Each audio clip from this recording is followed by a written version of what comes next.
Hello everyone, welcome to my live stream. It's been a while since I've done one of these.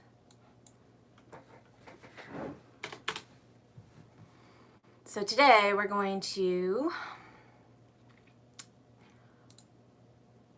look at some Reddit posts. Hello Georgie, welcome. Okay, so let's see.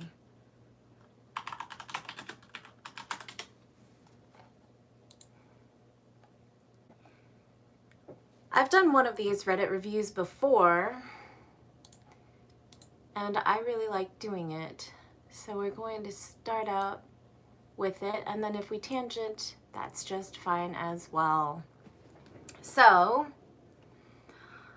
let's go to the BDSM Reddit and see what people are talking about. There's a lot of photos on here. I'm looking for questions.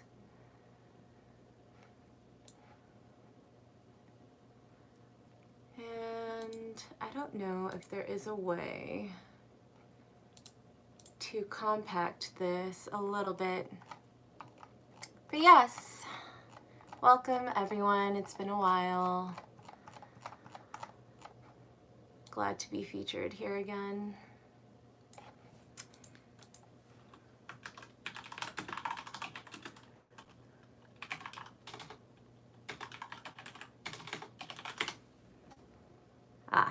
Okay, ask BDSM.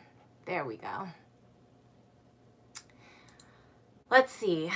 Anyone else have this reaction? Earlier today, my partner and I were fooling around. We have started dabbling in a sort of reverse pegging where I penetrate with a silicone sleeve while wearing a chastity device. This is the second time we've engaged, and after we both realized we were enjoying it,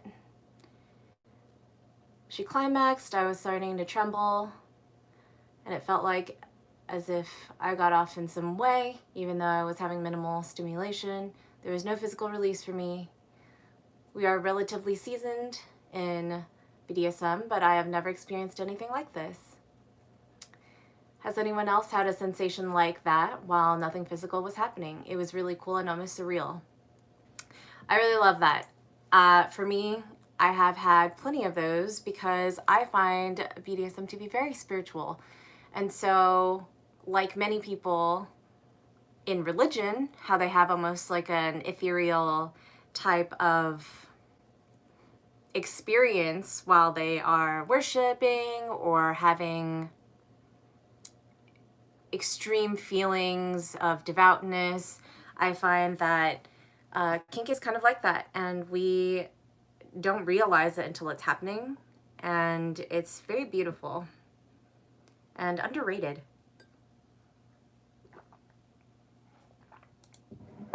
Ooh, I like this one.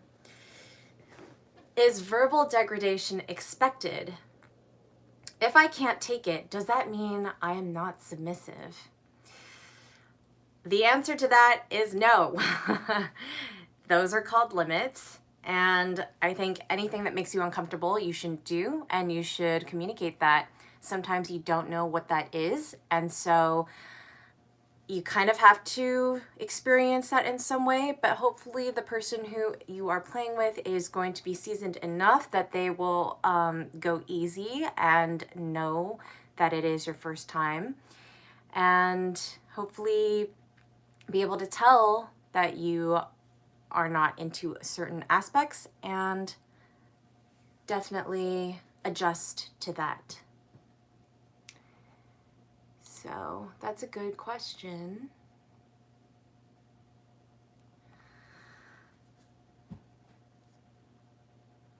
Hello, Maria. Welcome.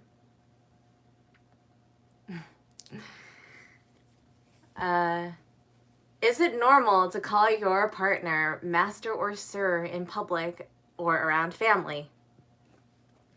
I think it's only normal if you consider that your family is aware of what you do, if your family is also kinky, and if you guys have talked about it between the two of you. I feel like I wouldn't have anybody call me mistress or goddess in front of my family. They might be calling me miss, and that's kind of a more accepted social term, but I would not call them slave in front of my family. I would not call them any degrading names in front of my family.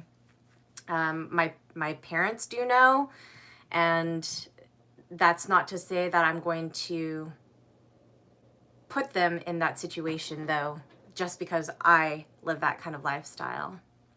So, guess it also depends on how open your family is. For some, they're totally accepting, and they probably love it too.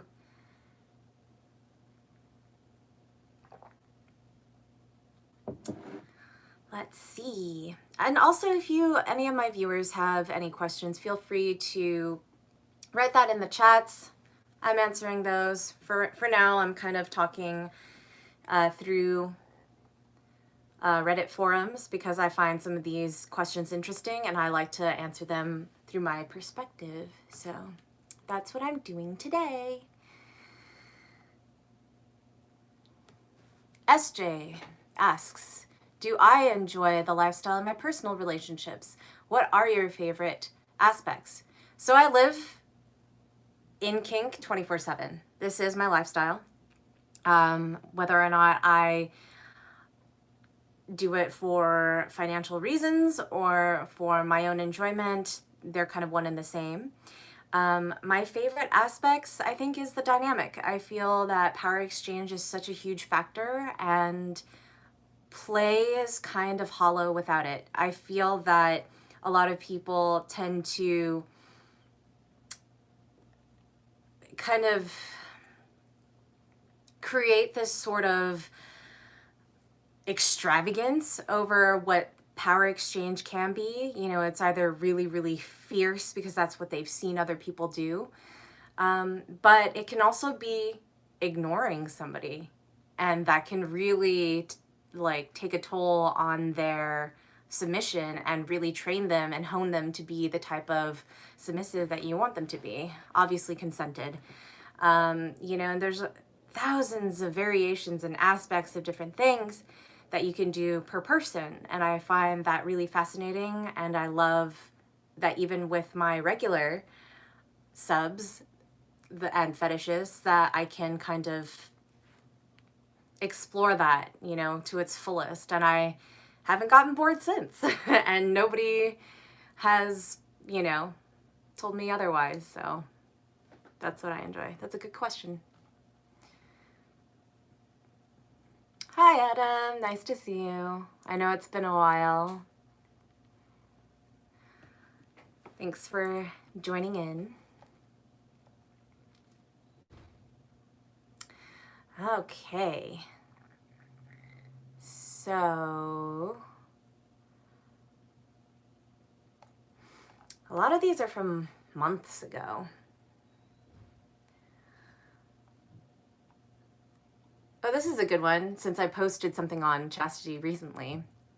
For those who are into BDSM roles that involve forced chastity or choose to wear items such as cages, sounds, belts, or similar things, how do you deal with going through airport security? Do you simply remove them at airports or for the airports? If not, do they inquire about it? I would say if you are planning on traveling, you need to communicate that with your play partner, and that there are plastic versions of cages. You just have to find one that's going to fit you. There are locks that are disposable as well. So that's something that you could take into consideration, where it's like maybe if the mistress orders you to take it off just for the security line, that you are to lock yourself back up with a disposable lock, a new one, you know, prior to going onto the plane. There are many ways to go around this, but I think people are pretty reasonable if, you know, you do have to fly for work or for family. It's kind of a no-brainer that, you know, you might be excused, or you have these plastic representations of the steel cage, if you will, or silicone ones that you've had. Oh, there's also silicone ones. So, hello, Rumble Yoichi. Welcome. Let's see.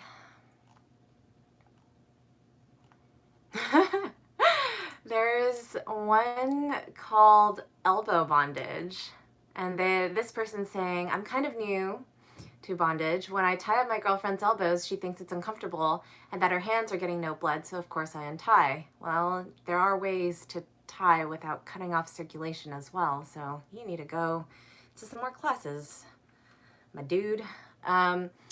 I just want some tips and tricks on how to tie her elbows so that she won't feel that uncomfortable. I'm not really tying that tight. Most experts will discourage tying at joints, so I would suggest, and I've done this previously because a lot of my subs are older, or maybe they have sensitive elbows because there are nerves there. But you can use elbow or knee pads since you will be on the ground. They don't have to be like super thick. They can just be thinner pads. And I use ropes. So I would go around the thickest points, or I could start on the bottom and make sure that I have like a ladder to secure all those cinches going up. And then you can tie the wrists together, or you can tie a line across and do the same thing on the other side, all by using one rope. So, and I didn't even learn that. I just saw it in a photo one time, and, you know, I've seen bondage with tape like that, and anything that you could pretty much do with tape, you can do with rope. So, take more classes. The creativity, once you know the basics, the creativity will come later. That's kind of how I treat all of these things.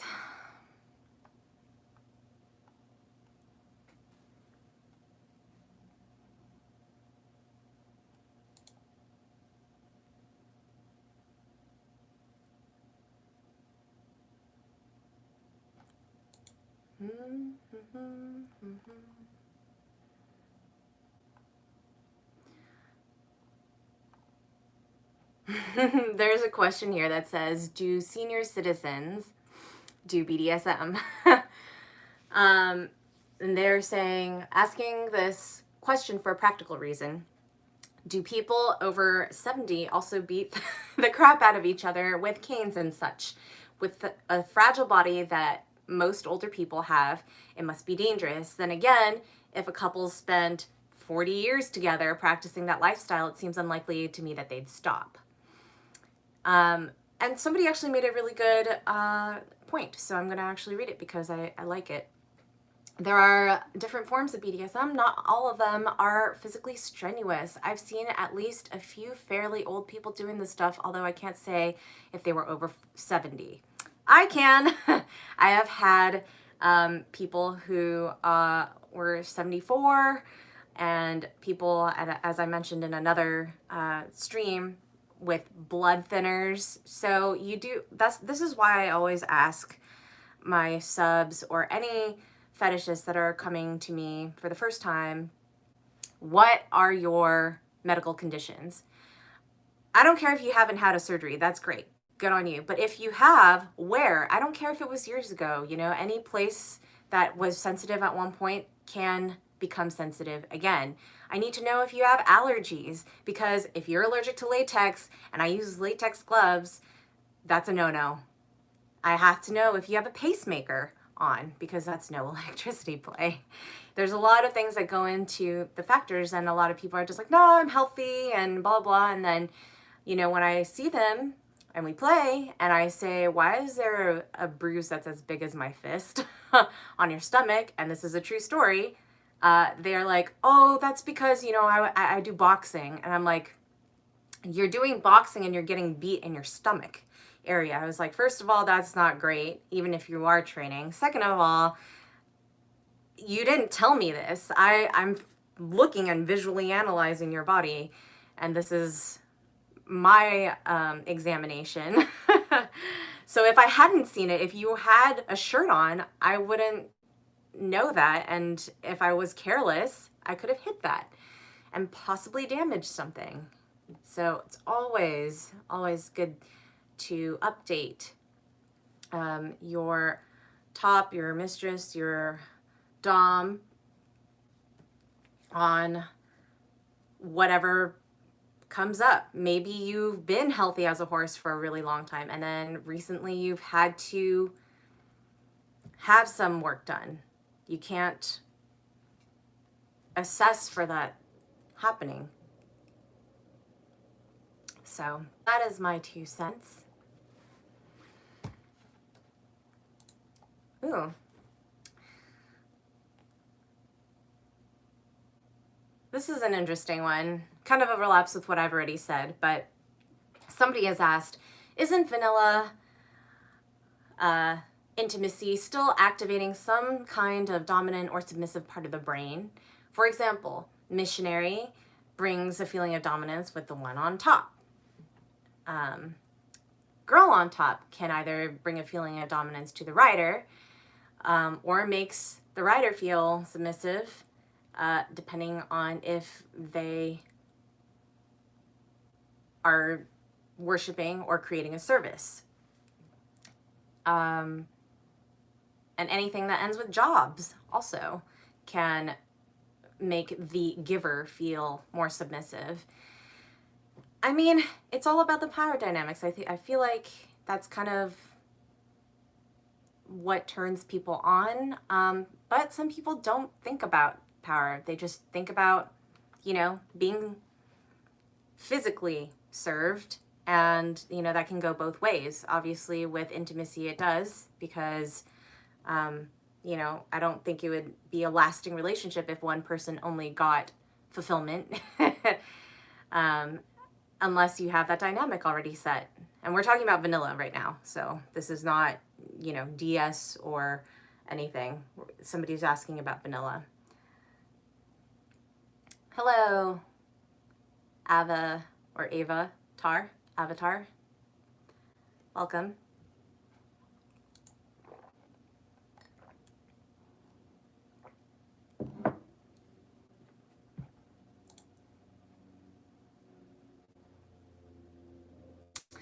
Ooh, somebody is asking, can you reduce drool from ball gags?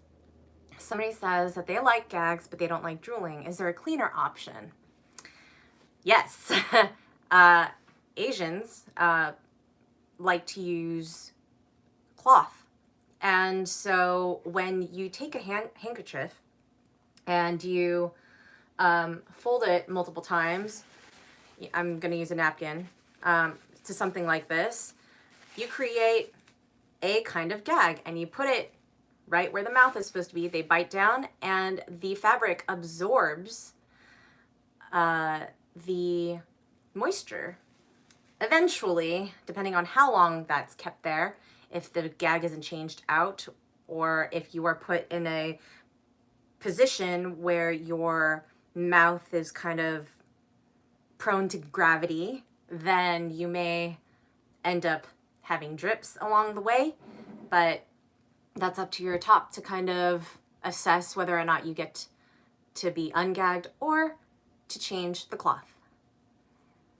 Hello, Lex. Thank you, Rumble, for saying I look beautiful. Thank you.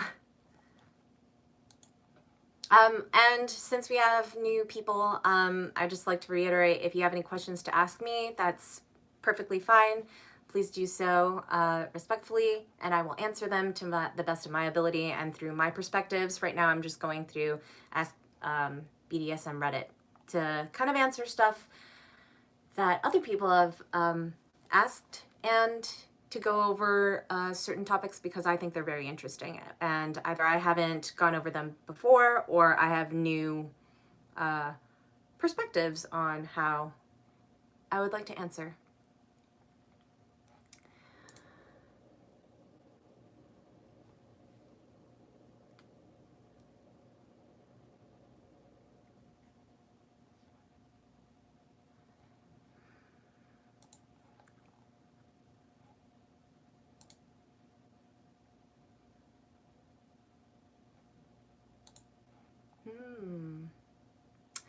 There was interesting comments about like dressing,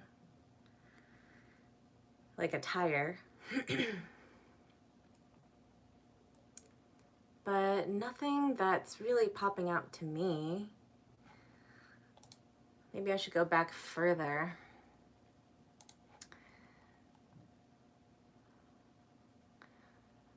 Okay, so Samaj is asking if I like spitting in subs' faces. I don't like spitting at faces. I like using fluids as actually power exchange, in the sense where I'll tease them with it, and then like I will have them in front of me with them, and I'll order them to open their mouth and stick their tongue out, and I'll just hover over them, and sometimes I'll tease them with it where nothing comes out, and sometimes I will really give them a full thing. Sometimes maybe I'll take a sip of water and do that, or sometimes I swallow it myself, and it's kind of like this really cute game, kind of like an ashtray, but I feel like in this sense it's more like a fountain. I like to consider females kind of like water and very sensual, and giving that element a little bit more of like a,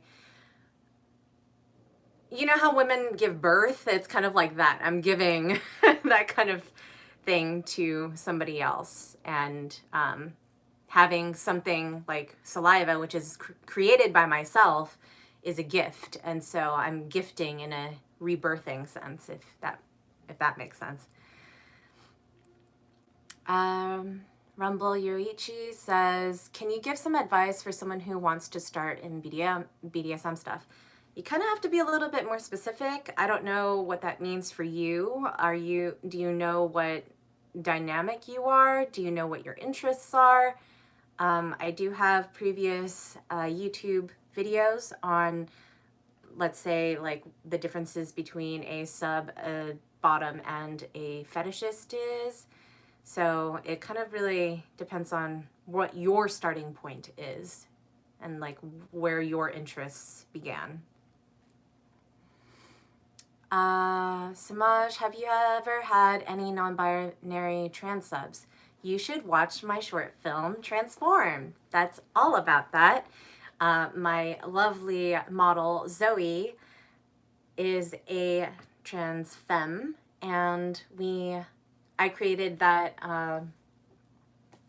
short film because I met her. So that all happened within a weekend, which is pretty cool. And on the other side of that, I get a lot of sissies. So a lot of males asking to embody a more feminine aspect of themselves during session. That's not necessarily non-binary or trans, but it overlaps because it's transvestite.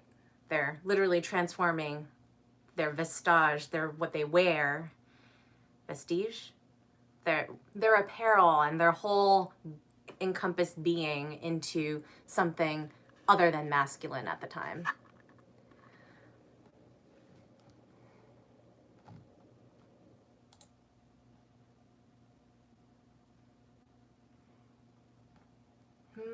Okay.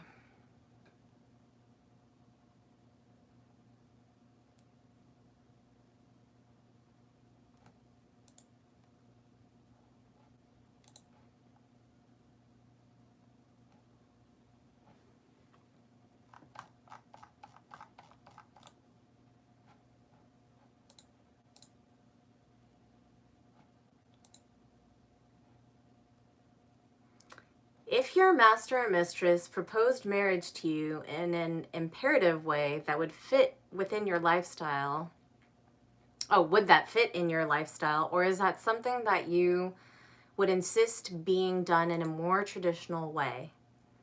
That is a good question. I think it honestly depends on you guys. I think if you wanted a traditional marriage, you can go through with that and then make the reception totally kinky, or you can go about it super kinky and, you know, just do the ceremony so that it abides by the laws and have that piece of paper, and then go do something like in the movie Secretary where, you know, somebody gets consummated onto a tree. So I think there's multiple answers to that. There's also multiple types of, you can also do more than one ceremony. Some people like to do something with the family, and then some people like to do something with just the two of them or their friends. Actually, I know people in the rave scene who did a raver wedding, and the only normal people there were their parents, which was pretty fantastic. Everybody was half naked. They had one of their friends who was an ordained minister do the whole ceremony, and everybody was dressed in like glow gear and candy, and it was pretty phenomenal. They said their vows in like furry wolf hats, and that was pretty awesome.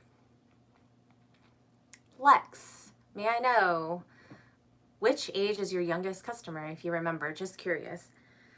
Probably something in the 20s. I would like to say maybe 21. No, 19, I think. They were a student living here in the US, but they were from abroad, and they never tried BDSM, but they've had,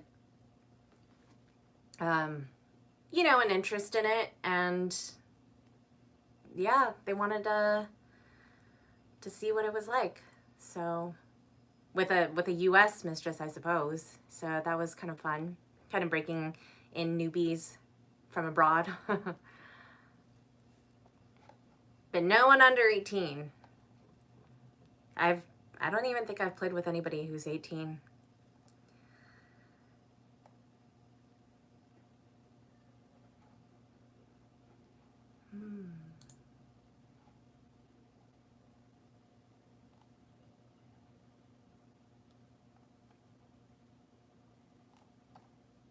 Interesting. So there's another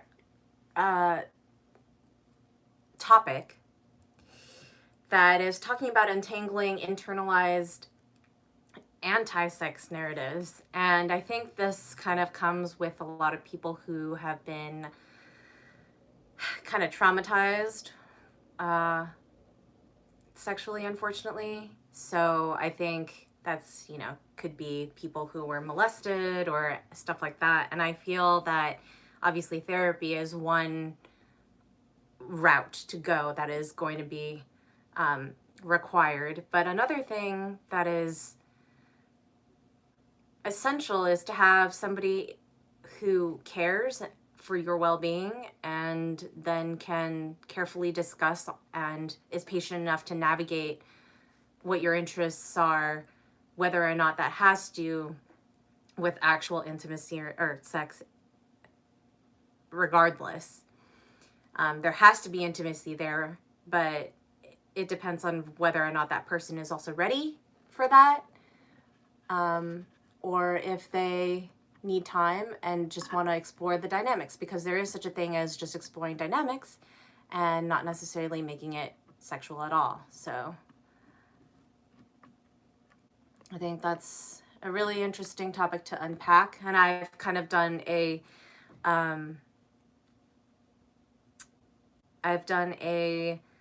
talk on trauma with Dr. Susie that I've posted recently. So that's another video that I suggest to watch.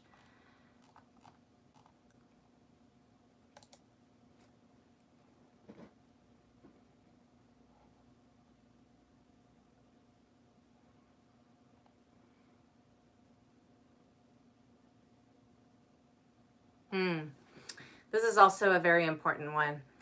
Somebody was saying that they argued with their partner. This is a female writing. And they like to be submissive during intimacy, but they want their boyfriend to see them and respect them as an equal in the relationship. And I think that's really important. I find that a lot of people treat submissives like, you know, oh, you're beneath me and you're going to serve me and that's your space, right? I'm going to compartmentalize you into that box and that's who you're going to be. But in actual real relationships, especially if you're living, you know, with this person, it's very important for you to make it clear to them that things in bed have to be different than things in life. Because in the default world, if you're expecting your sub to make you a sub sandwich, and the person's just like, I mean, I can make it for you today, but, you know, you can make it for me tomorrow kind of thing. And then the boyfriend gets taken aback because they're just like, that's not what I had in mind. Then there's miscommunication there. And there's miscommunication on when these dynamics are supposed to be happening in the relationship. So you guys need to talk that out and see what works best for you both. Okay, Rumble Yoichi says, I was actually interested in latex costumes or whipping. So, meaning, do you have a fetish for wearing latex or for feeling latex or being around latex? And then where does whipping come into this? Do you like giving, receiving whipping? Because being whipped in latex is the first way that you can rip the latex. So unless it's a crop top bra or like latex underwear that you still have skin exposed and not a catsuit, and that other person who is doing the whipping is doing a very fantastic job at, you know, hitting the targets, I think that will be okay. I've known many a dom who wear latex like catsuits and provide whipping. As for receiving whipping, I would not suggest wearing latex. Hello, Ad Dada. Welcome. SJ is asking, may I ask the longest you've kept a sub in chastity?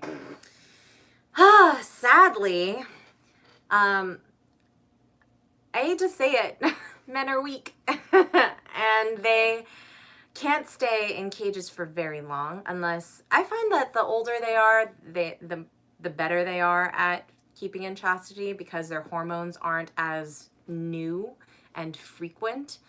But a lot of guys want their release, and it's torture to them, or maybe they're around family or they have to travel. It depends. But the longest that I have personally kept a sub in chastity is what? I would say like a week. There's one that said he had gone through months, but that wasn't under me personally. So there's a difference between if I am personally keeping a lock and key on the sub's cage versus a person who's just putting themselves in cages because they like to be in cages. I feel that they probably couldn't handle that because I have a actual chastity program and I do a lot of teasing and I'm really good at it. And so most of them can't handle the pain of being locked up for more than a week or two. Mara's weak boy. Huh. Hello. Is it possible to buy your saliva online if I live far? I love you and your content. Huge fan, and I am subscribed on all of your platforms. Thank you for your subscription. I do appreciate that. You know, if you guys like my stuff, please give that thumbs up, because that helps the algorithms and more people can participate and learn about things from me. So please do that. So thank you. Yes, I do.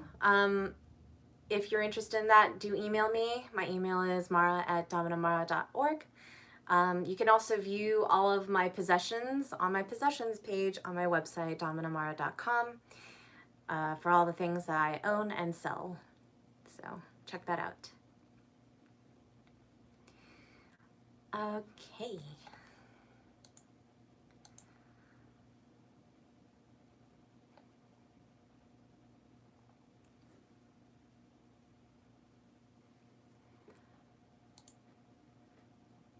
We're going to move on to another forum, because I think I've pretty much cleaned that one out.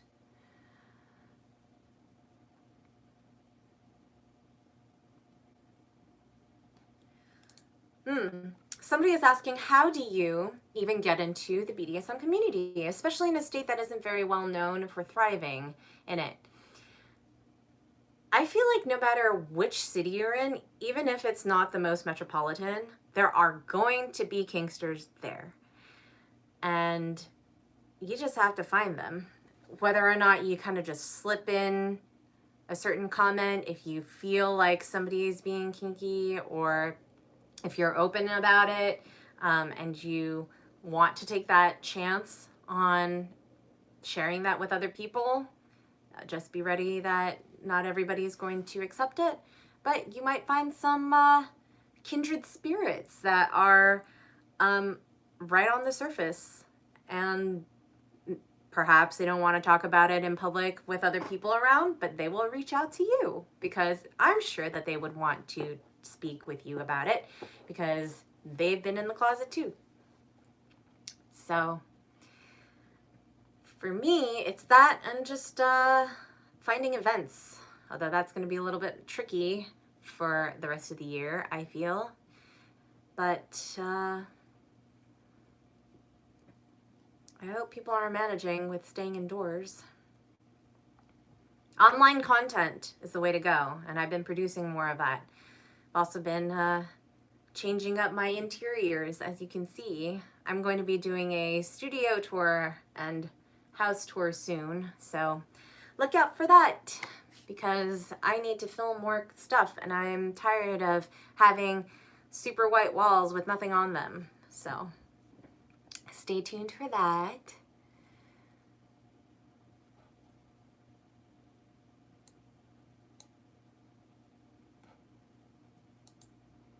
Mara's Week Boy says, beautiful. I was watching your quarantine ASMR video earlier this week, and I recreated the food you were eating so I could share the experience. It was very mesmerizing. Oh my God, that's so great. I wish you took photos and sent them to me. I would have featured them on my websites. I also can post photos on YouTube. I don't know if you have been seeing any of them, because I haven't been as consistent, but I try to post whenever I can. If you don't know where it is, it's under the community tab on my channel. So I think there's like an about section, the video section, and then a community section. If you go to the community section, I can post photos. I also posted a poll recently that asked if people missed me on live streaming, because I was supposed to do it every other week, but instead I'd been uploading videos instead, because I've been so busy with renovations at home. But yeah, if you have done any recreations of this, I would love to feature that and give a shout out, because that's really cool. I love that.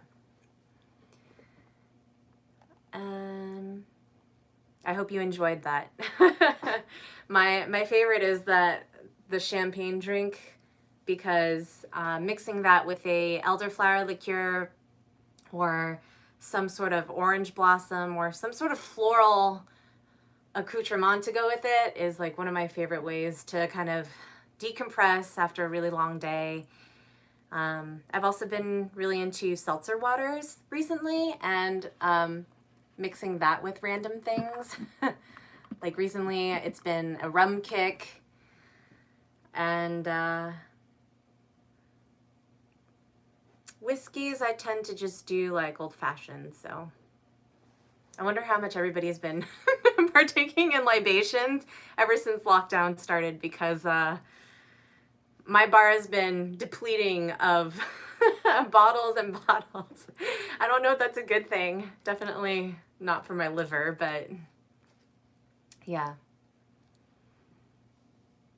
No problem. That'll be your task, Mara's weak boy, for the next time. So email that to me. Okay.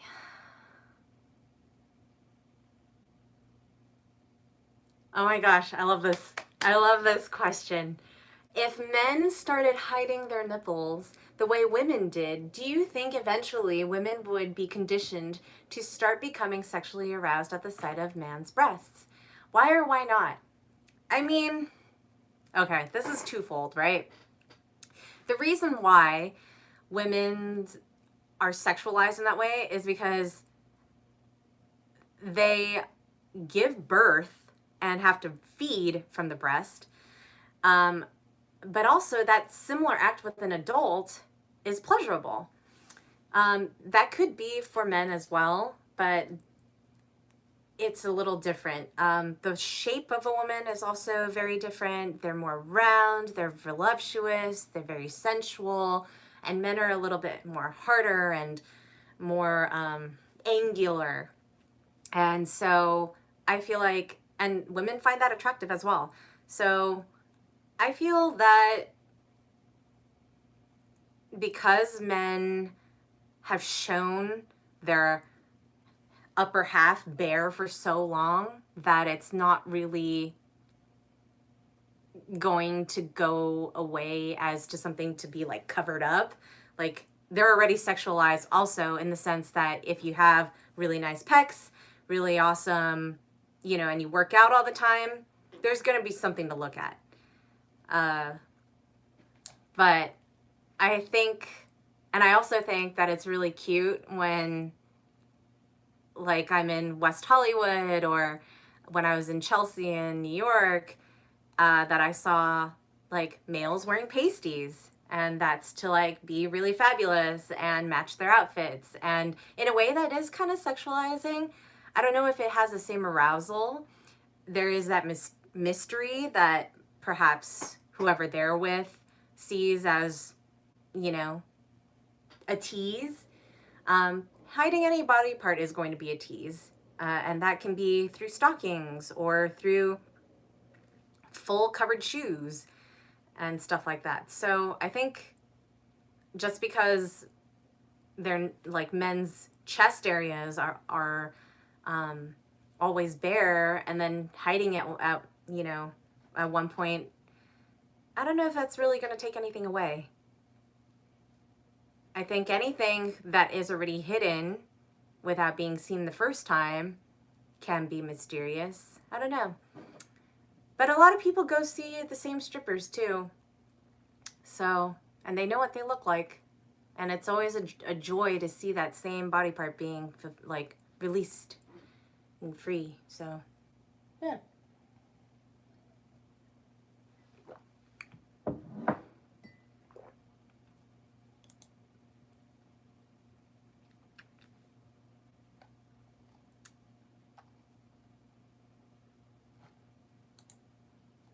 What else? What else?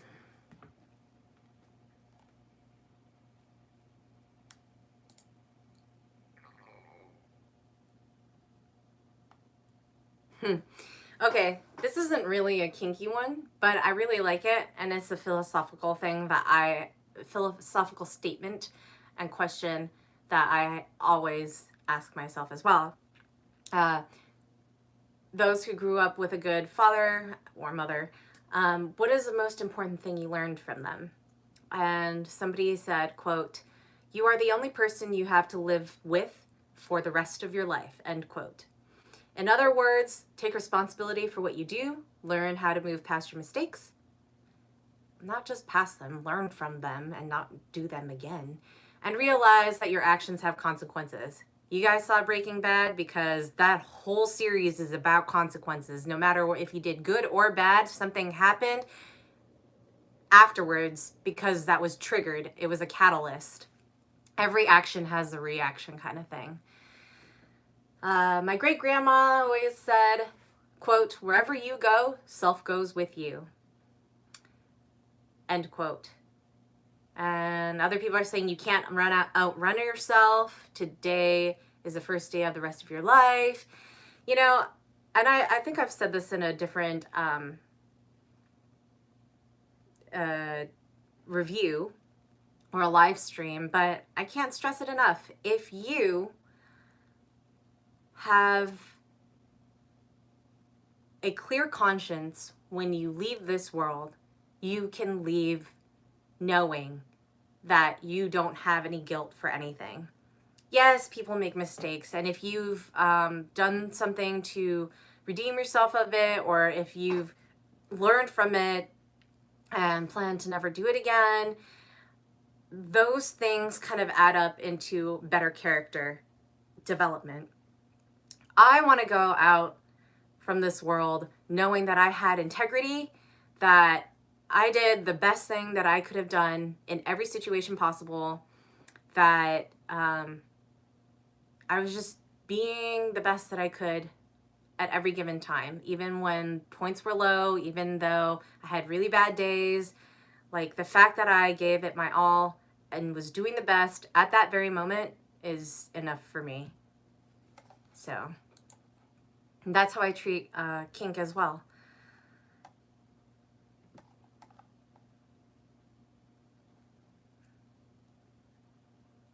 There's some really morbid stuff in here. Like, are you afraid of dying?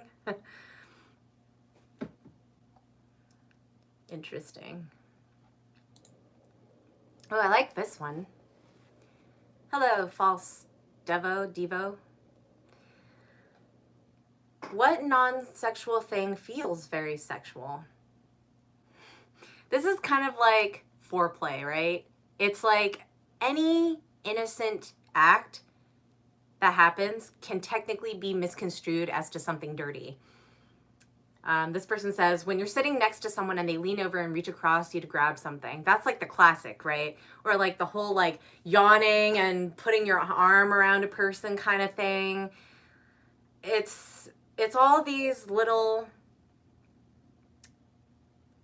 things that we do in life, the mannerisms, that can be misconstrued if you're thinking dirty. And one of the card games that I really liked when I was kind of growing up that my family played, which has made it even kind of more awkward, was Dirty Minds, because it would be describing like what's red and puts out, you know, fires and or like the heat in some in let me look up one up because I'm like ruining it right now.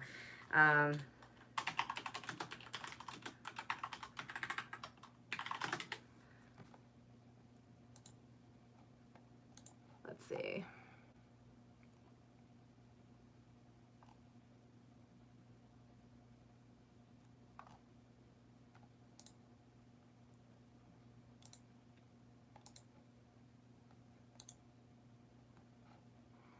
Yeah, so it's like, oh my gosh. I'm a good place to hide your salami. I'm better when I'm frigid. You should stick your meat in my drawers. And it's a refrigerator. So, yeah. Anything can be misconstrued as to something perverted. And since you are perverted, you're going to think that way and project it onto whatever is happening. So it's even more fun, though, when you're surrounded by other perverts, because then you could literally feed off of each other, and it's just an endless cycle of fun until people just can't stop laughing and their jaws hurt or their cheeks hurt. Mara's Weak Boy asks, what is your favorite type of content to make? I really like, I don't know, I just love playing. I love making the POV, the point of view videos, like customs that people have me do, because I think it's really digging deep into whatever that person's fetish is. And usually it's not something that I fetish myself, but I get to kind of like play in that role and fulfill that for somebody else. I really enjoyed the ASMR playlist that I started. I'm going to be doing more, but I have a lot of things that I need to catch up on, such as collaborations. I have another review coming up soon. Hello, Moses. Hello, Stefan. And I feel like, I don't know, I want to try everything. I'm kind of like a try everything at least once person. And if I like it, I'll do more of it. Haven't had a really good rope bondage session recently. I did one last month with one of my favorite tickle people. I love tying and tickling. I also love filming that too, though, because I like everybody else seeing how I can really engage with other people. Oh, yay! Mara's Weak Boy says, I love your ASMR. I feel like your voice is naturally soothing. Thank you. Moses says, I love your ASMR videos. You should do more. I will. Since August is my birthday month, I will be doing something birthday themed. So don't tell anybody yet. But you guys, since you are here, get the first know of how I'm going to be doing that. Yay! Yes, my birthday is coming up. You should send gifts. Right now I'm actually thinking of, because I'm working so much on my home, honestly, any type of gift cards or my things on my wish list are updated, but they're not necessarily priorities. So anything that can help just fund like Ace Hardware gift cards would be great too, just because I've been buying a lot of paint lately and fabric. I'm making curtains. I'm doing a lot of things. So home renovation will be priority, and then that in turn will give really nice backgrounds for you guys, because I'm going to be filming and featuring those backgrounds in more ASMR videos, custom clips, and review videos. So, and hopefully photo shoots as well. Oh, you guys should subscribe to my newsletter, because my my upcoming what do you call it, photo shoot is really cool. It's from last year, but I've been trying to collaborate more with subs, but it's been really tough during the lockdown, so it's just gonna be me in the photos this time.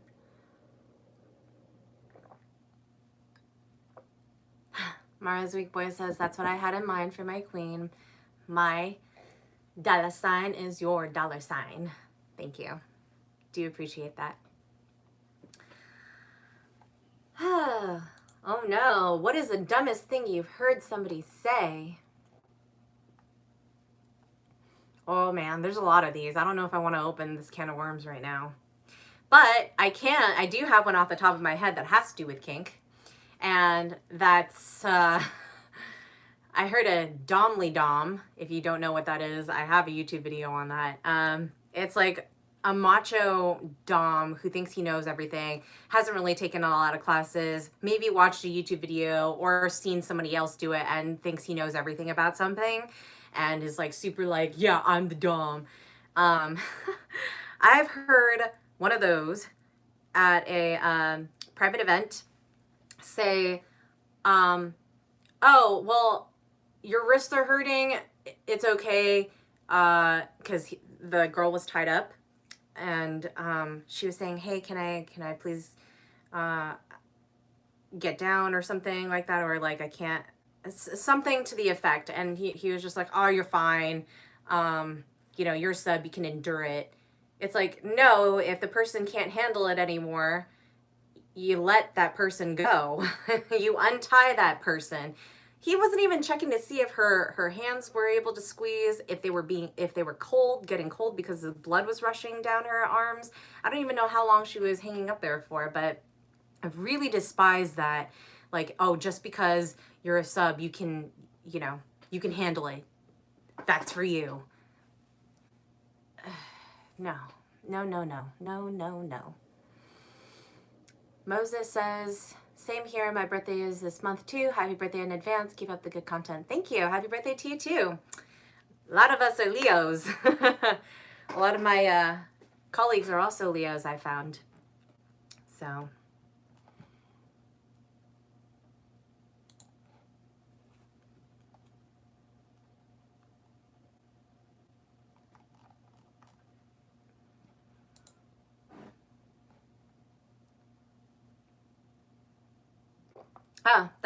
This one kind of overlaps with what I just said. What are the most cowardly things a person can do? Well, in that sense, that person who was a Dom should have stopped and apologized and said that they weren't aware that that person was suffering and not in a consensual way or safe way, and admitted to his mistake, but instead he tried to cover it up by saying that, you know, that girl needed to be more submissive. No. Other people said push blame onto others when it's clearly your own fault. Yeah, I don't know what kind of insecurities you have to have in order to point fingers at other people when it's like, for me, if I made a mistake, I own up to it. I say, okay, yeah, I did that. You know, I wasn't my best, and you know, I apologize. And just saying I'm sorry isn't necessarily enough. Sometimes I think, you know, over the years I've learned that you really have to tell the other person why you're sorry and how how you made them feel, and then kind of talk more about it. I feel like a lot of delivery gets misconstrued, especially through text. So people need to be more patient. Mars Week Boy says, sadly I must go. Thank you for your magic and your love. Oh, well, blessings. I hope you come back soon. Have a great weekend ahead.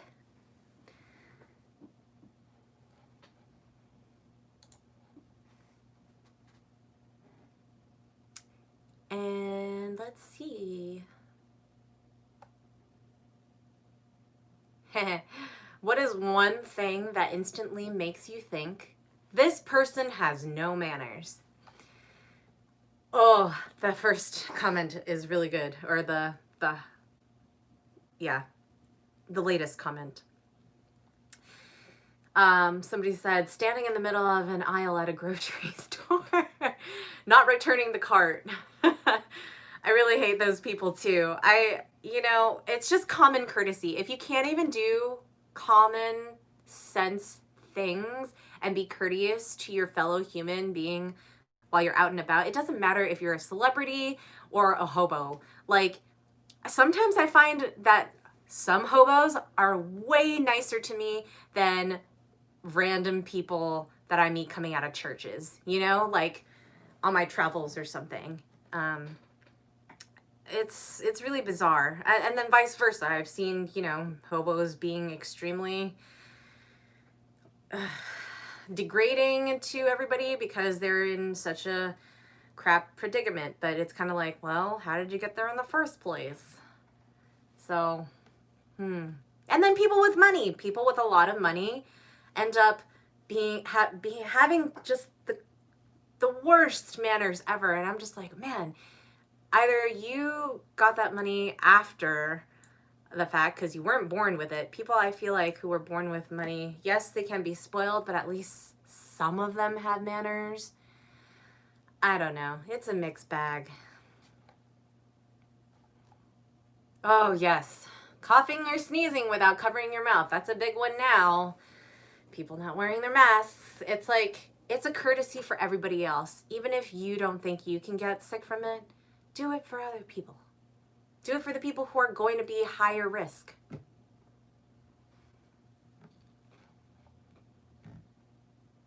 When you offer your time and money to somebody and they don't thank you for it. Yes. Even though I get paid to do professional kink, sometimes I have certain clients who are very self-entitled, and once they finish with the session, they're kind of just like, okay, bye. And it's like, all right, have a great day too. And I don't usually see those people again because everything was great until that point. And it's like, after I've fulfilled something for you that nobody else can or has, this is how you repay me, with that kind of dismissive attitude. No, no, no, no. No, no, no, no.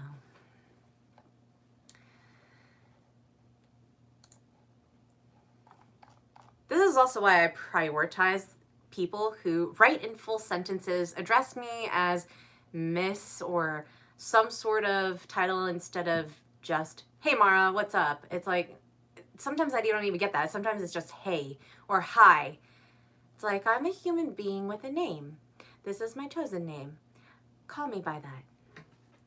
If I don't know what to call you, I say, hello, Kinkster. How are you? Even if I am in a supposedly higher dynamic rank than you, I will still address you properly.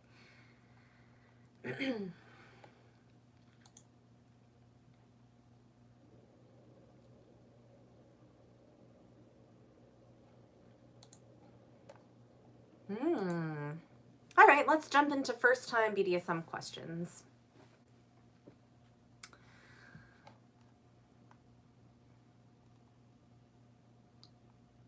Oh no, maybe not. This person is asking, okay, I'll bite. This person is asking, my question is, what items would be good for some light BDSM? I was thinking like a locking collar and a leash, maybe a wand for forced orgasms. I don't know if that's considered light. I think light is relevant because some people can take a lot of pain and you don't know that until you try it, and some people can't. Some people don't even like having impact on them. Some people can't stand tickling. It's kind of all over the place. Light is very broad. I feel like you really have to hone in on what that means and focus on a specific fetish. So say, let's take tickling because it's on my mind. Light tickling would be with light fingertip rubs, not even nails. Maybe a brush, like hair, on the skin, or a feather. And then harder ones would be nail raking, or a toothbrush that vibrates, or actual vibrators on either side of the sides, and that could just be super intense for some people. There's a lot of different things that really gets people. Sometimes some people aren't even ticklish with nails. They're ticklish with like the lighter stuff. So you have to be aware of what those people and how their bodies work, what those people like, and how their bodies work. I also really love using blindfolds because I like to surprise people.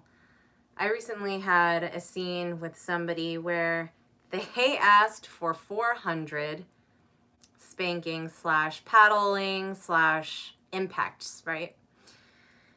They didn't even make it to 200 in an hour because I put a blindfold on them, and I didn't even just use, the space that I was using didn't have an actual blindfold, or I didn't find where it was. I tied a piece of cloth around them, kind of like my makeshift gag that I spoke of earlier, and they couldn't see me, and they freaked out a little bit. They were just like, that's where they're coming from. Not freaked out as in like, oh, I can't handle it. Freaked out as in they just didn't know where I was coming from. And that surprised them. And that surprise adds another layer of the submission, right? And of the dominance that I'm asserting over them, because they have a tinge of fear that I get to control. So that's always fun.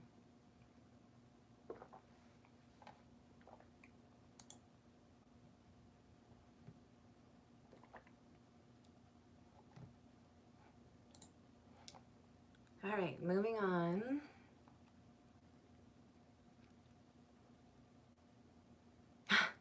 Is anyone else, for some reason, much more comfortable with BDSM than sex? Yes, that'd be me. I don't know if it's because I'm getting older, but I find the psychology behind kink so much more stimulating than just the act of sex. And there's things that you could do during sex to really elevate what's happening. But I think in my time in life right now, it's more about like psychologically controlling what I can do with the body. And that just fascinates me, and it really makes my wheels turn, and I love thinking about it. I love thinking in general. I like to solve how to crack a person, and once somebody kind of gives themselves to you, they're not all too hard to crack. So that's kind of been my kink, is just to be kinky. And sex is fun, but I don't need it. So that can change day to day. Ooh, posted by a submissive. This one says, I need praise, but my dom doesn't give it. Their case is a little different because it's a long distance dynamic. But for almost 2 years, I feel like you would have had to have a little bit more of a communication about that, because this person also gives the owner daily reports and he gives her feedback. I don't know. I feel like if you need praise, you kind of need to just say it. I feel like you can approach your owner and say, I would really appreciate it if you could give me the approval, not just approval, but a more loving and caring validation of my actions, and not just telling me I'm a good girl or a smart girl.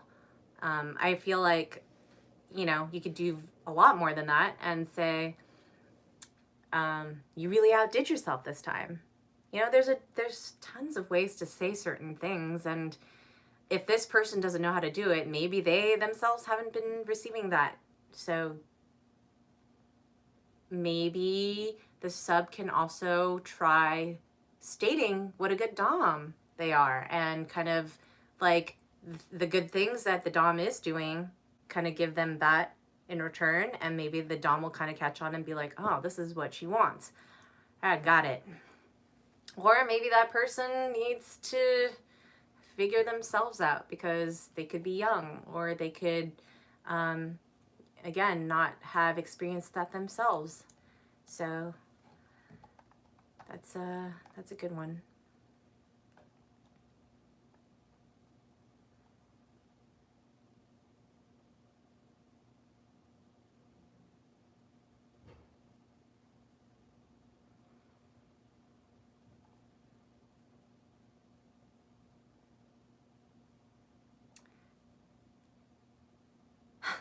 Somebody was talking about less messy hemp rope and how to, I guess, keep it from happening. When you order a new rope, that's going to happen. What I would do is go outside and run your hands along the fibers to kind of let them dissipate and shed like a dog's fur, or cat fur. Another thing that I found is, because it just needs the oils from your hands to really condition it. Another thing that I found is if you mix, what was it, like shea butter or like coconut oil, kind of like a lotion for the hemp rope, but not too much. Like you just lightly press that onto your palms. You rub your palms together and then you like go through the rope. I feel like that would help as well. It would, you know, bind the rope together, make it more flexible. And with use over time, that's kind of just gonna give it its spring, if you will, for hemp rope. So, and hemp rope I have hemp and jute mix. That lasts a long time. I also use cotton. Cotton rope works fantastic. And it's washable. I've been using that for my travels because I don't want one person's sweat or other fluids to go onto somebody else. So I do that. And there's no real way to clean hemp rope. That's why if you are like a really hardcore rigger, you would have rope dedicated to certain people that you play with. And that can be really costly because hanks of rope are not cheap. And I've got mine from Japan, so it's but it's quality and it lasts forever. Well, for a long time. Another advice that I would give for rope is if you start seeing the ends fray or like unravel, that's when you have to either heat it, dip it in some sort of tool dip or like a wax, or just cut that part off, because you don't want those strands to, if you're wrapping somebody up in it, to overlay on something like a nerve part that could damage that person permanently.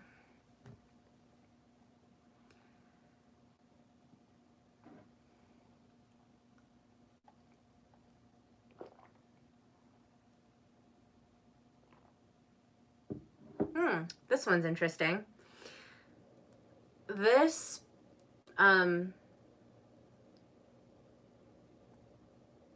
no, wait.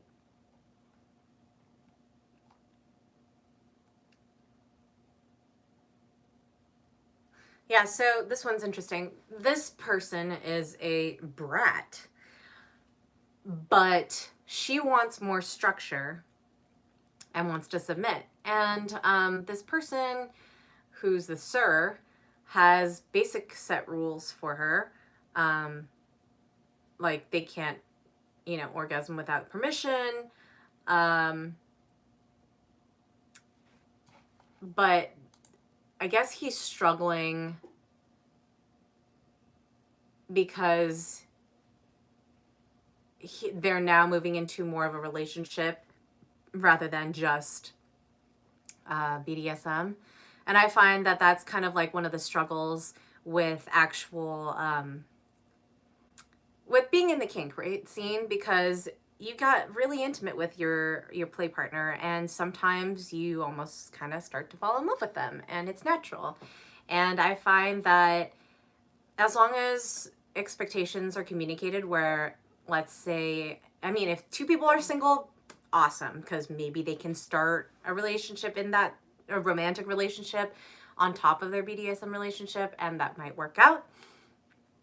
For others, you know, it might, it might be that one of them is already taken.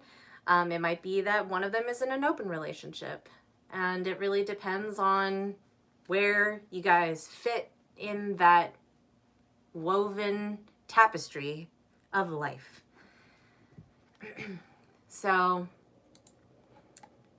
talking. And then also meeting each other's partners. If you have the ability to do that, you kind of, I think this is what polyamorous people do as well. It's like if there are two people who are interested in each other and they are partnered, ideally the partners like to meet everybody to see that everybody's on the same page, to get to know them. Some of them become friends. Swingers share each other. So it's kind of like, you know, don't be scared.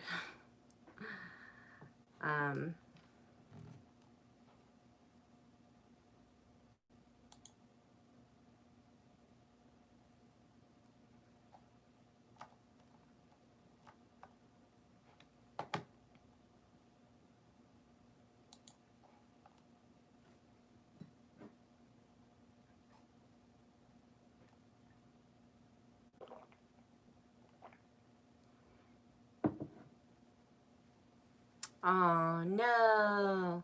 Okay, so somebody says, my old guard, Dom, needed a break, and I feel ... lost. How can I support him and myself? That is tough. And this person, the sub is, this was the first official dynamic as well. That is tough. I think, again, it has to do with communication. I feel like relationships in BDSM are tough because it's an added layer to what could be already a romantic or play relationship, and things in life change. People leave other people, people fall in love with other people, people leave the country or the city that they were living in, and nothing is forever. I knew doms whose subs had passed, and that was really hard on them because it's tough after years of having somebody serve you or vice versa, care for you and play with you. To lose them, it's like losing a family member who you were really close with.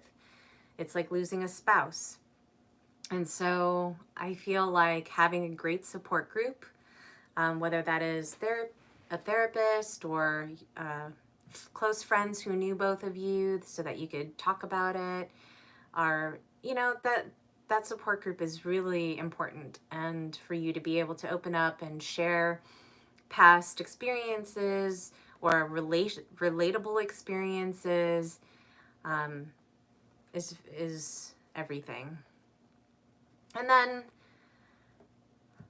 trying to look at what you have had as golden ages or like the golden times, and just like, I feel really blessed that I was able to have that experience at all. I know it feels like a loss at the time, but you will probably be able to find somebody new or evolve from that pain once you get through it and become a stronger person. So it's tough when it's happening, but it will pass. Got to move through the pain with it. Okay. I feel like I'm going to do a couple more unless you guys have any other questions, because I've been going for over an hour. Davis Hillstop, hello. Good evening. Contacted you earlier this week and I've been reviewing your website to see which option will be more pleasurable. I felt a strong pull towards you, and it's so hypnotic and enjoyable. I'm so far away from you, but feel bound. Well, I'd like to say that other people who have been across the world, not just country, but the world, have scheduled time with me, and remote sessions are kind of a really good way to break the ice. And I am really good at instructions, whether that's joy or like JOI, or just kind of telling you, yes, I can feel that. Yeah, or just kind of telling you how to do certain things to yourself. Like it's still my dominance, but it's you experiencing what I'm telling you to do. That kind of like power exchange controls the mindset, and I think that's a really good place to start. Where are you located, if I may ask? If you're okay sharing that. Concrete Table, hello. So impressed by the interesting questions, especially since you are capable of such thoughtful answers. Thank you. Yeah, I try. I mean, I think it's really these are really good questions that I'm picking out, and I think they are questions that I've thought about already or that I'm going through myself. And so anything that I could do to kind of break down aspects of kink, I'm happy to do so live streaming. And that way I can interact with you as my viewers to also answer live and give instant feedback. Davis says, I live in Edmonton. She exudes power and control. It's so beautiful. Thank you.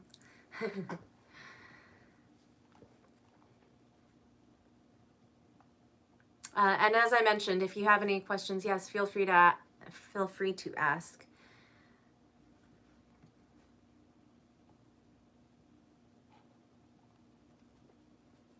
Respectfully, I may add.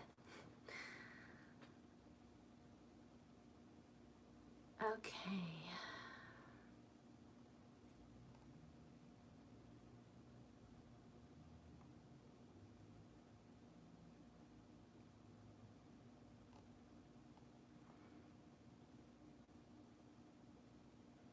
Matt N, if that is a real question, I would say go find a public basketball court to dunk a basketball, but I don't really understand what you're asking. Matthias asks, maybe you have answered it before, but what are your absolute no's in BDSM? Yes, this is actually on my decorum page on my website as hard limits, but I don't do heavy blood play. I don't participate in scat. I don't play with intoxicated people or am intoxicated myself when I play. Let's see. I don't accept players who top from the bottom. For those of you who don't understand what that means, I have a YouTube video on that, and that's basically a person who thinks they're submissive but then has an exact situation in mind, and they tell you exactly how to go through with that scene. And I do not do that because it's pretty much scripted. And what's the joy in that if I can't fully express myself as a dominant, where I can't come up with the situation and the steps to go through, you know, exploring your kink with you? That's no fun. Those are kind of my main ones. If I'm forgetting anything, it's on my website, but those are the big ones for sure. Oh, and I'm never going to do anything that's unsafe. Like, I think one of the biggest quotes in kink is like, I will hurt you, but I will never harm you. And I abide by that, which means, you know, sure, I'll give you impact. It's going to hurt, but I'm never going to do anything that will permanently impair you or hurt your psyche.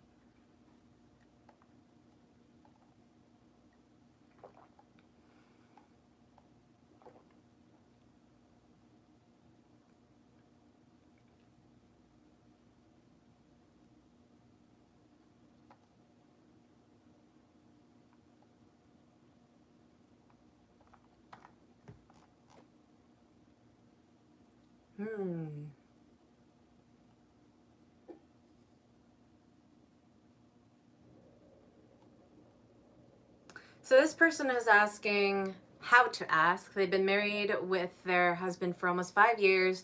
They've had submissive fantasies, but have a very hard time expressing that to anybody. And her husband has no idea. Where can I turn to learn more about submissive and dominant relationships? If I feel like if I'm better at informed, maybe it'll make it easier to open up. Honestly, I feel like if you say it outright, you'll know right then and there if he's interested at as well. And if not, then you guys have to reevaluate your relationship as a married couple. And if he is interested, I think it's an opportunity to go to classes together. That way you can learn simultaneously what it means to be both sides. Mateus asks, have you always been a dom or have you experimented with submitting? So I had to actually I started at a house, a commercial dungeon. I had to start as a bottom because I didn't have any professional or lifestyle experience. And I would never call that submitting because I was literally doing it as a job and for experience points. So I would call that bottoming. I'm not a submissive. I've never been one. As I mentioned before, I'm a Leo. I'm a true Leo. So I lead, I guide, I'm in charge. If ever, the closest thing I think would be switching, but that's not even in a submissive standpoint. It would be more like, all right, I'm tired of being in control now. This is what I like, fulfill it kind of thing. I don't even know if that is switching, honestly. That's kind of still demanding. Mateus says, I'm a Leo and a switch. I think a lot of people are switches, who are, especially if you're vanilla. I feel like if you're in a specific dynamic that can either change over time, which I have seen multiple times it done, where a person was started out as a dom, and then over the years, they're just like, I'm tired. I don't want to do this anymore. I just want to be in the hands of somebody else, and they give it to somebody else and they become submissive, or vice versa. The submissive is tired of taking shit from other people, crap from other people, and they end up taking more in charge, and maybe the other person starts liking it, or the other person's like, yeah, this isn't for me, and they part ways. There's a lot of different things that happen throughout the years. For me, though, I know that I will never be a submissive because I cannot submit and give myself to somebody like that. The most that I feel like that could align with is being in a relationship, because you are literally giving your soul, your time, your energy, everything you have into that, like a romantic relationship. Not just a play partner relationship. I give all of that to that play partner relationship as well, but that always has an end. There's a start and an end to when scenes happen, and then there's just like a see you later thing. Whereas if you're in a romantic relationship, you are living with that person, or you are in a consistent, communication with that person. So it's I think that would be exhausting. So, hope that answers your question.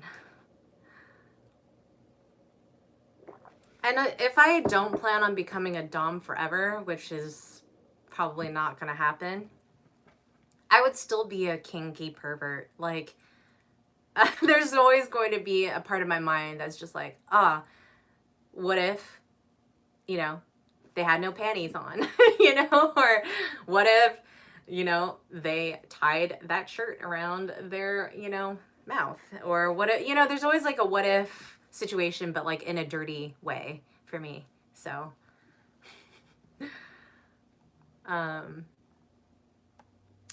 kinky pervert.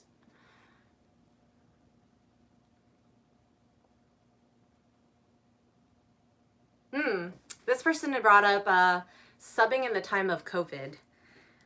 That's really an interesting topic, because I found that obviously I've had to move a lot of my myself online, whether that's creating more content for YouTube or custom clips, which I have been doing more of rather than, my in-person sessions. I think that it's definitely possible. It's a lot harder.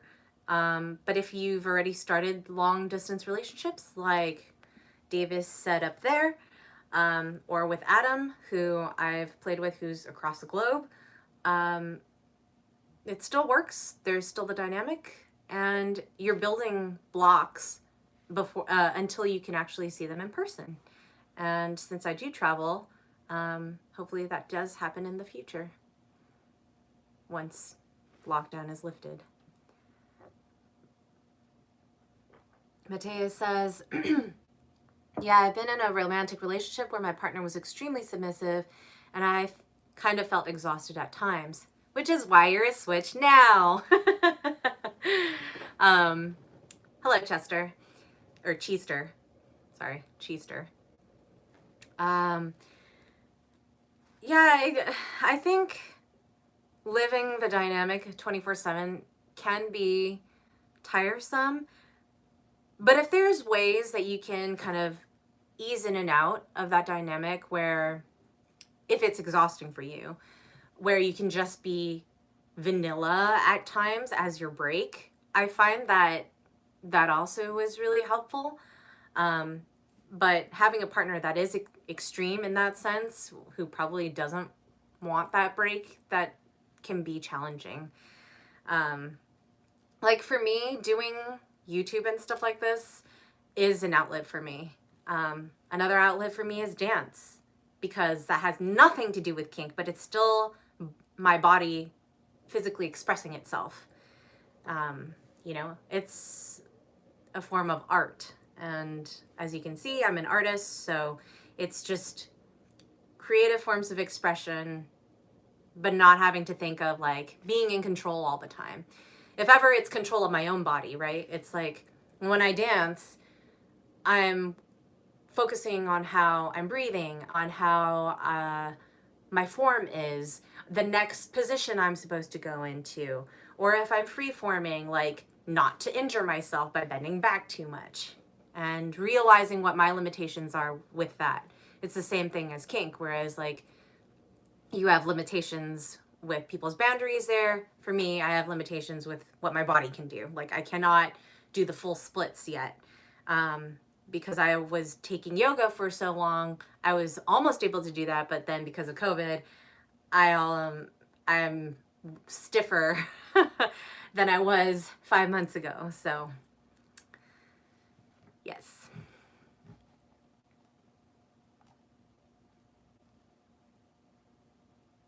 Ooh, speaking of switches, this person says, double switches clashing. My partner and I are both very switch, and usually we do well with communicating our moods to each other. Recently, my partner has enjoyed being sub more often, and so do I. I'm growing to resent having to dom rather than wanting to. I want to tell him this, but I'm not sure if that would make the relationship awkward or if it would put him in the same position I am now. Any thoughts on how I could tell him without messing anything up? That's really good, because I think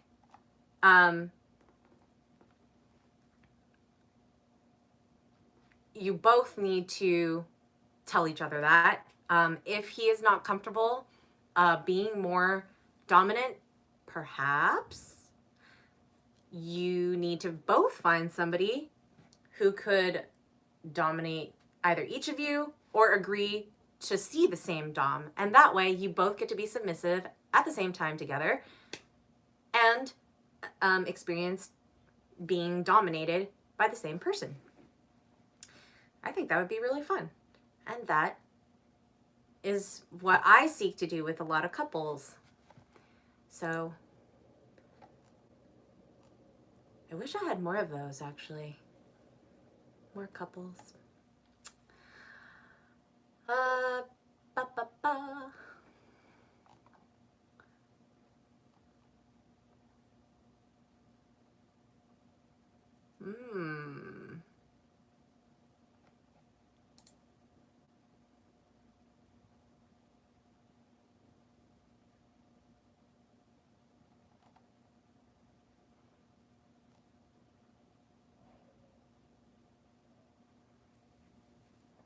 Post. Let's see. Deep sex question. Blah, blah, blah. Nope. Okay, here's a general one that I think is pretty easy to figure out. How do I help my dom play her part? this kind of goes with the previous question. And if you aren't sure on how to communicate what you guys like, I feel like topping from the bottom here in a consensual situation would actually help. Because by telling the person that there are actually things that you like, and if she's lost and you already have a constructed scene in your head, this is when topping from the bottom would help guide her to becoming more dominant. Hello, keyboard warrior. Welcome. And circling back to this question on how do I help my dom play her part, take the classes together on how to BDSM, how to be the dominant, how to be the sadist, how to be the masochist, whatever you guys are together. And that way you'll understand where to go from there. Classes always help. Or go to professionals. We know how to coach. Some of us offer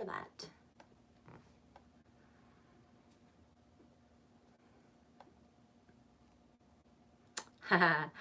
This girl says she feels too in control to submit.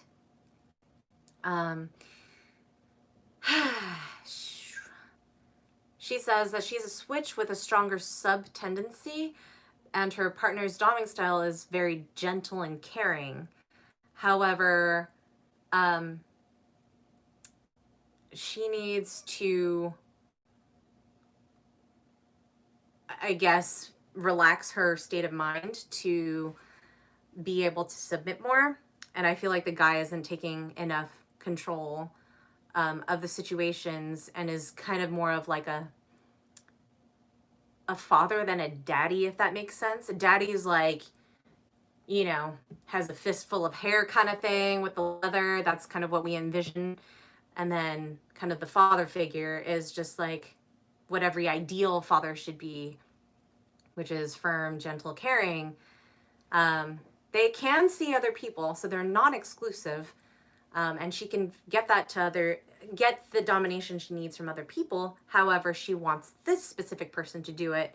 And I find that, again, talking with them and saying like, I would just really like you to do X, Y, Z sometimes, like in specific scenes. Let's say a scene didn't go as she exactly specified or envisioned. And so she can say, hey, in that scene, I would love it if you could slap me in the face harder, or even slap me in the face, because I feel like you're a little too gentle, and I would love the gentle part afterwards, like aftercare or something like that.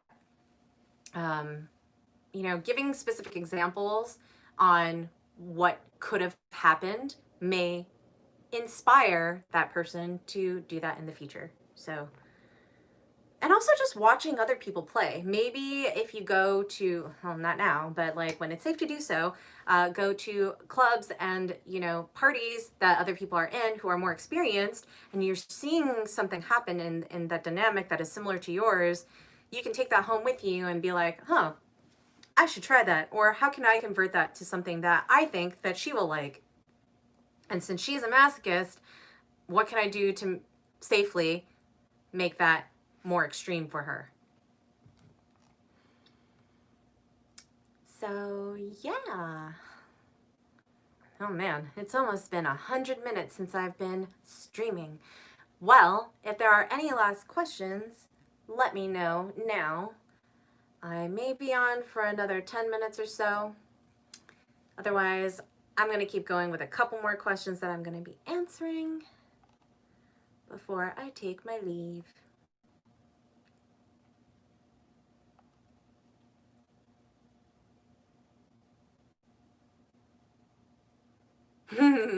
This person is saying, I need advice for being kinky alone. I am a female sub and currently do not have a dom or dame. And since I'm practicing social distancing where there are no events and gatherings that I can attend, I am all home alone, but I'm still kinky. I was wondering if any of you have any ideas of punishments and or punishments I could give myself to satisfy my kinky side. I've done the basics like self-spankings, but I was wondering if any of you had any other creative ideas that I could do. Any tips would be greatly appreciated. I think this is really important because some of you are at home or maybe you don't have the ability to see us professionals out there, and so you are tied to your house. What can you do? Some people self-tie if you're into being bound. Some people do that. Please be safe. Please only do it if you know how to tie, because YouTube videos will not teach you the correct width that you're supposed to have between yourself and a piece of rope. You can also never stop yourself or cut the rope yourself if your hands are bound. Try role-playing too. If you have access to audiobooks or like erotic readings, that's kind of how I started my kinky journey, was in tandem with starting at a house commercial dungeon. I was actually in touch with an erotic author, and she used to live all over the place and now currently resides out of the country, and I really enjoyed the way that she wrote her pieces. And she wrote everything. She wrote kinky stuff, she wrote sensual stuff, she wrote sexy stuff, and everything she wrote really like turned me on, not just because of what was happening in the pages like physically. It was more about how she wrote. And I can give you guys this author's name. Her name is Lisbeth Sarai. So that's Lisbet space Sarai. Check her stuff out. She has free reading on her website, and it was just a really eye-opener to kind of like delving into like my sensuality and sexuality in my head. Because to be honest, I can come multiple times, but it has to do with my brain space. I have to be turned on. Sexy things can be happening in the room, but if I am not mentally there and have that intellectual switch that aligns with the physical, it's not going to happen. And so I have to put myself in a mindset where or be in a specific situation that I am physically turned on by, that I can intellectualize as erotica, listening to erotica, maybe creating some of your own can be part of that. Envisioning scenes, watching how others do it. Professionals upload snippets to their OnlyFans that are exclusive to that subscription and not anywhere else online. Buying clips or asking or requesting custom clips is also a big thing. Last month, that was the first time I ever did a custom with white latex gloves. It's always been black. So that was really cool. And that was from somebody here who was on YouTube, who emailed me later. Matthias says, 100% is an online comic about BDSM that I would recommend. I will check that out. I will write that down now.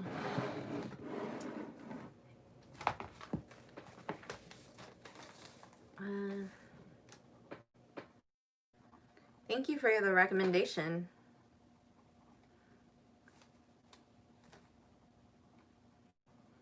Cool.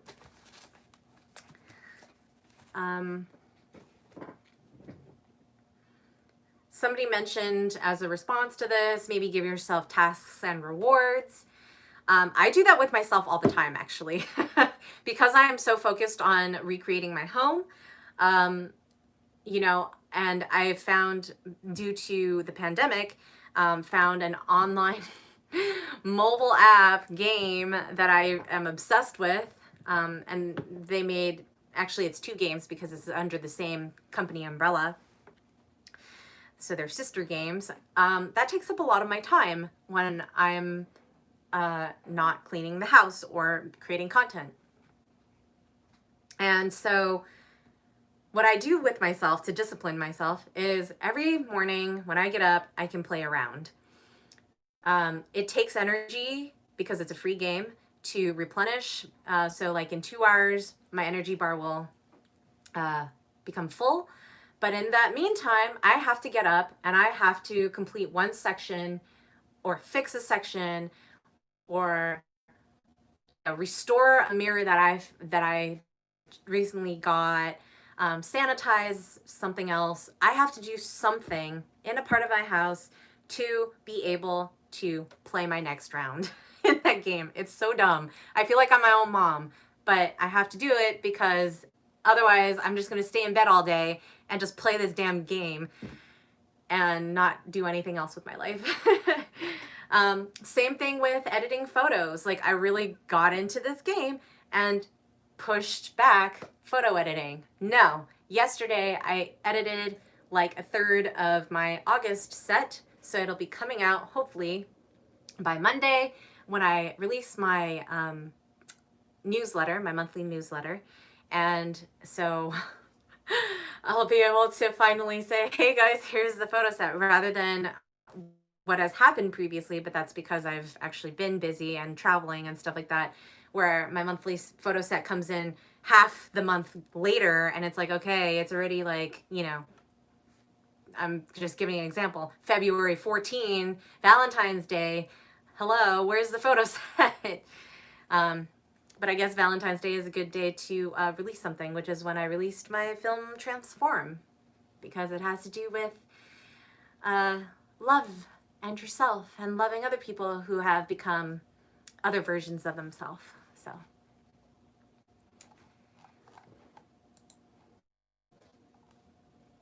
Okay. Oh, and also there are tons of like, speaking of bondage, if you're into bondage and you're by yourself, there are body bags that you can buy depending on your budget. If not a body bag, there are those length nylon stockings that you can put on yourself. So many things you can do. And on top of that, you can be like my short film Cocoon, where I wrapped somebody in this body stocking and then used rope on top of that. So you can self-tie your legs together and just worm your way across your living room or something to get to the other side. I don't know. There's a bajillion things you can do. Use cooking implements to smack yourself with. There's a lot of wooden, if you don't have a wooden paddle, you can use wooden spoons. So I believe in the movie Secretary, she used a hairbrush, the back of a hairbrush.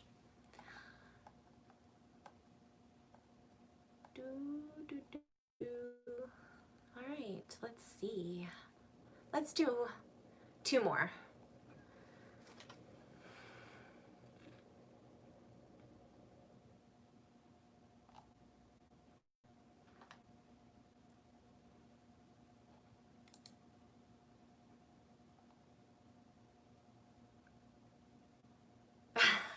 Okay, this is kind of a cute one. How to ask my older Dom, 50-something-year-old friend to F me, and she's 22. And she likes him because he's a great guy in amazing shape. They have great chemistry, and she's just really nervous about initiating anything because he's too respectful to try anything, and they talk about it a lot. They talk about intimacy a lot, and his age intimidates her and makes her feel like he might say no, even though he's into younger people. But it's all in her head and she doesn't know what to do. Honestly, like, age doesn't matter. As long as you're legal, as long as you both have consented to it. Like, I've found different qualities that I find attractive in both older and younger people. in general. I'm not even talking about subs or anything. Forget dynamics. Let's talk about people. Older people usually are more experienced, so they know their stuff, you know, more, so they can say things with confidence because they've been through it.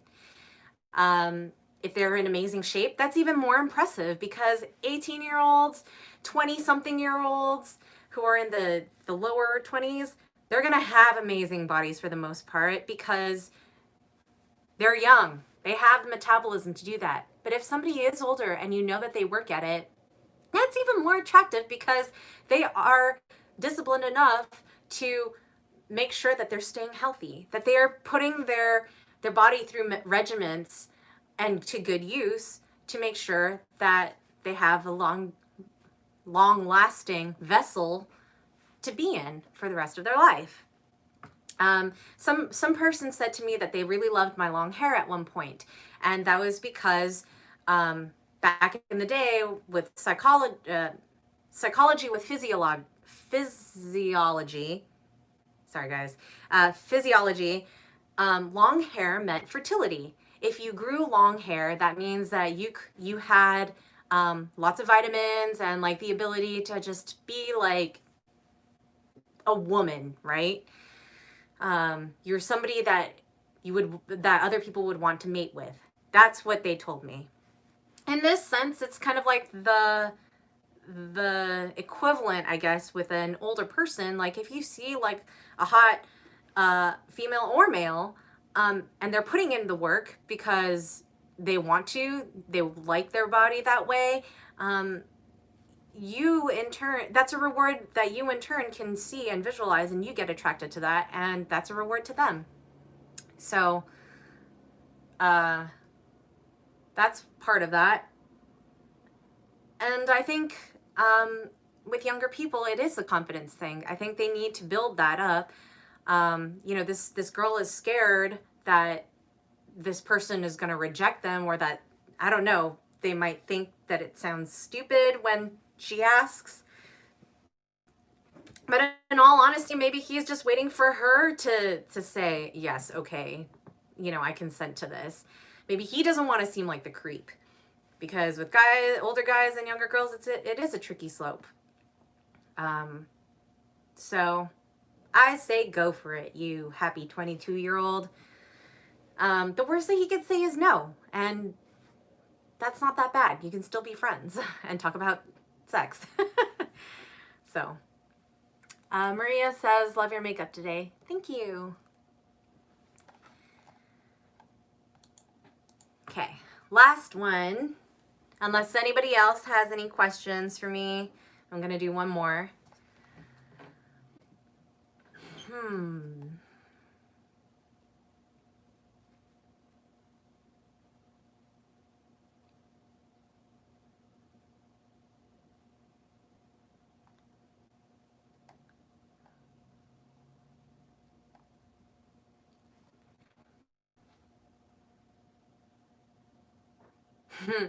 What is a quiet spanking device? Well, their issue is thin walls. Honestly, it's not even about the spanking device. I'm just worried that you are going to use something that is quiet, but then makes your play partner scream. I would say a cane, because canes have like a little tick sound, but the impact is really stingy. And if they're not very masochistic, you don't have to go full force on that thing. You can just do light taps and it'll still get the same effect. I feel like anything that has a wider surface area is going to make that sound, and it's going to be loud. And unless you can play music over that, I mean, that's kind of like what college kids do, I think, when they're having their naughty time. But if you're not into doing that, I would suggest that one, or using those vampire gloves with the little spikes that go through it. I really love those.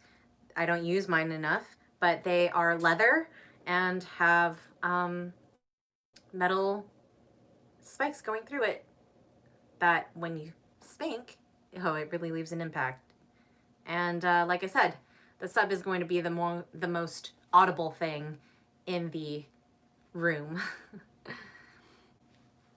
Maria says, I read the book Secrets of Mistress in Russian. Very interesting. Do you know some other books like that? I've never heard of Secrets of Mistress. I'm going to write that down because I'm always looking for stuff. Mistress, Russian. A really popular version of, I guess, fiction that has to do with mistresses is Venus of Furs. That kind of has like a classic tale of this woman in charge and how this guy is super fascinated with how she manipulates situations and him. So Venus and Furs. And like I mentioned, I have an erotic author that I really like. I'm gonna type it out onto the chat so that you guys can see. Let me just double check to see that that's her.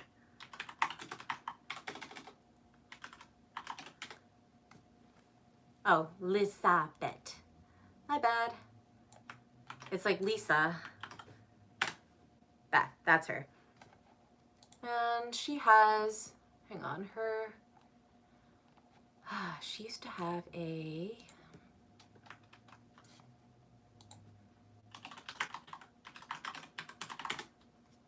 oh no, I think it's down. Oh, here it is. This is her website. Yes, she's awesome. I really like her.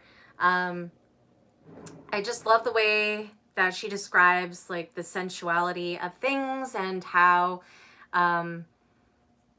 she has a lot of power dynamics as well. She does both men, female, man, female, male,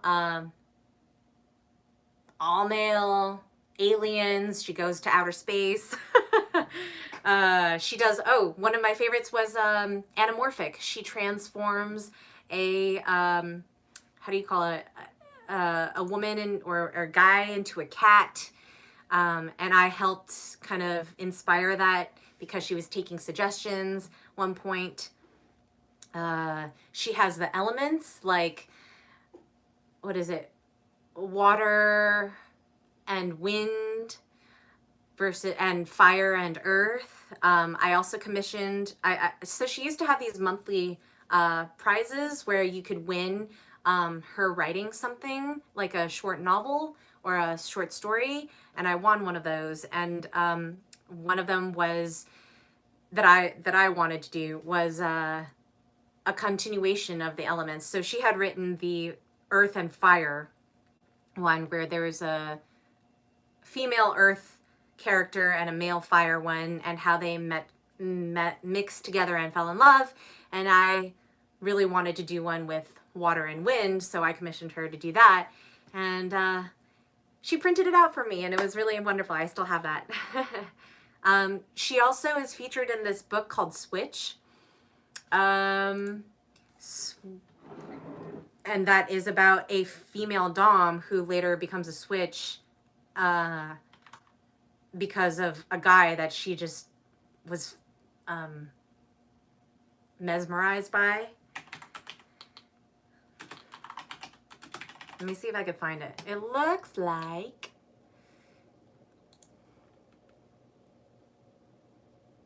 no, that's not it.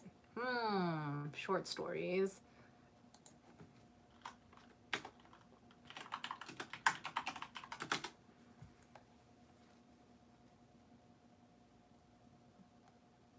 Come on.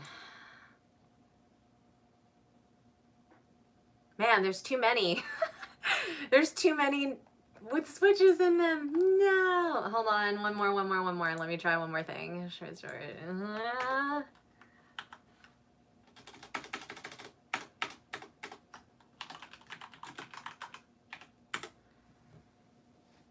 Yay.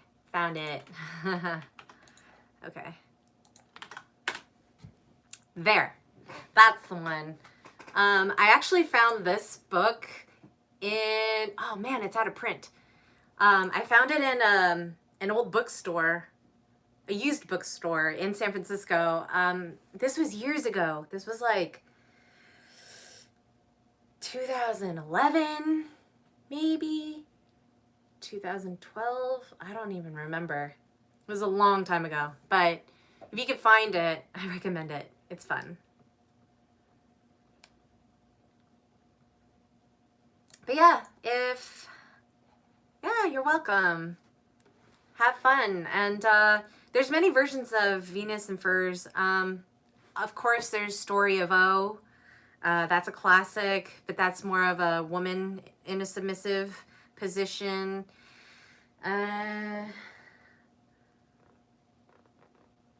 Those are kind of what I have in the top of my head right now. So yeah, enjoy. And thank you everybody who came by for my live stream today. I hope it was enlightening and fun. Hopefully I can do more of these in the future. My plan is to still do one every other week, but some weekends I'm in the car on the road driving to get new stuff for my new space or for my house, and hopefully I can do a tour of the studio soon because it's almost done, but it's not quite there yet. But yeah, stay tuned, subscribe, hit that notification bell so that you know when these come out. And it's good seeing everybody. Thanks for hanging out. Until next time.